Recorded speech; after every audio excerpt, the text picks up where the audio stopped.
Salary મળતાની સાથે જ સૌથી પહેલા આ કાર્ય કરવું જોઈએ. તેનાથી તમારી તિજોરી ક્યારેય પણ ખાલી નહીં થાય. અને આ વિડીયોની વચ્ચે હું તમને એ પણ જણાવીશ કે પૈસાની બચત કરવા માટેના ઉપાય કયા છે. દોસ્તો, નોકરિયાત લોકો આખા મહિના કામ કર્યા પછી તેમની સેલરીની આતુરતાથી રાહ જુએ છે, કારણ કે સેલરી આવ્યા પછી જ આખા ઘરનું બજેટ અને ખર્ચ નક્કી થાય છે અને આખી જિંદગી તેના પર નિર્ભર કરે છે.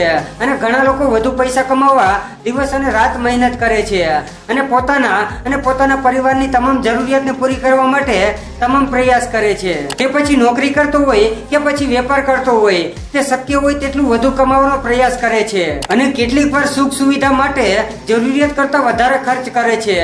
કારણ કે આજની લાઈફસ્ટાઈલ એવી થઈ ગઈ છે કે આપણે દેખાવ કરવા પાછળ જ વધુ ખર્ચ કરવો પડે છે, જ્યારે આપણા ઘરના વડીલો હંમેશા શક્ય હોય તેટલો ઓછો ખર્ચ કરવાનો અને ભવિષ્ય માટે બચત કરવાની સલાહ આપે છે. અને જ્યોતિષ શાસ્ત્રમાં પણ એવું કહેવામાં આવ્યું છે કે સેલેરી મળતાની સાથે જ પહેલા કંઈક એવું કાર્ય કરવું જોઈએ કે જીવનમાં ક્યારેય પણ કોઈની સામે હાથ ન ફેલાવવો પડે. તો ચાલો હવે જાણીએ કે સેલેરી મળ્યા પછી કયું કાર્ય કરવું જોઈએ.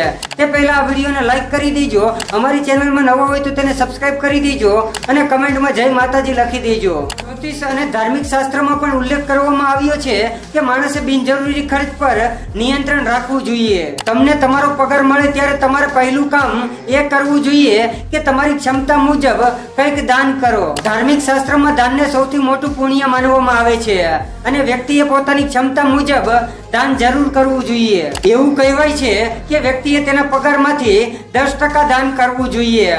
દાન કરવાથી વ્યક્તિને પુણ્ય મળે છે અને લોકોના આશીર્વાદ પણ મળે છે. અને ધાર્મિક ગ્રંથોમાં કહેવામાં આવ્યું છે કે દાનથી મોટું કોઈ ધર્મ નથી.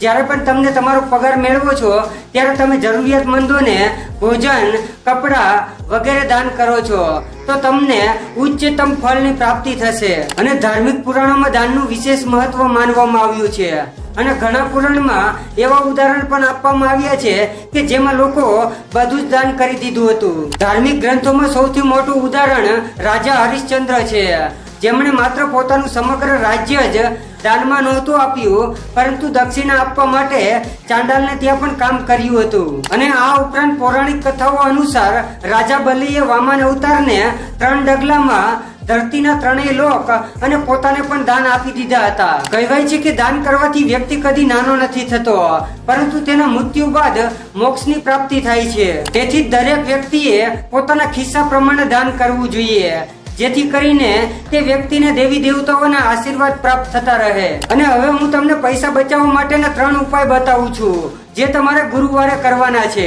તમે માં લક્ષ્મીની વિશેષ કૃપા મેળવવા માંગતા હોય તો ભગવાન વિષ્ણુને પ્રસન્ન કરવાની સાથે માં લક્ષ્મીના ઉપાય કરવાનું પણ ન ભૂલો. ગુરુવારે સાંજે જ્યારે સૂરજ ઢળી જાય તે પછી ચૂપચાપ કેળાના વૃક્ષની નીચે દીવો પ્રગટાવો અને 1 રૂપિયાનો સિક્કો ત્યાં દાટી દો અને ચૂપચાપ ઘરે આવી જાઓ. થોડા દિવસમાં તમારા જીવનમાં બદલાવ તમને જોવા મળશે. બીજો ઉપાય છે ગોળનો. ગુરુવારની સાંજે કરવામાં આવેલા ટોટકાથી તમે બૃહસ્પતિ દેવને પણ ખુશ કરી શકો છો. તેના માટે તમારે સાંજે પૂજા દરમિયાન ગોળ અર્પણ કરવાનો છે. તેનાથી તમારા જીવનમાં આવતા તમામ સમસ્યાઓ દૂર થશે અને તેની સાથે જ દુઃખોનો નાશ પણ થશે. અને ત્રીજો ઉપાય છે પીળા કપડાની પોટલી. ગુરુવારે સૂરજ ઢળે એટલે તરત જ પીળા કપડાની પોટલીનો ઉપાય કરી શકો છો.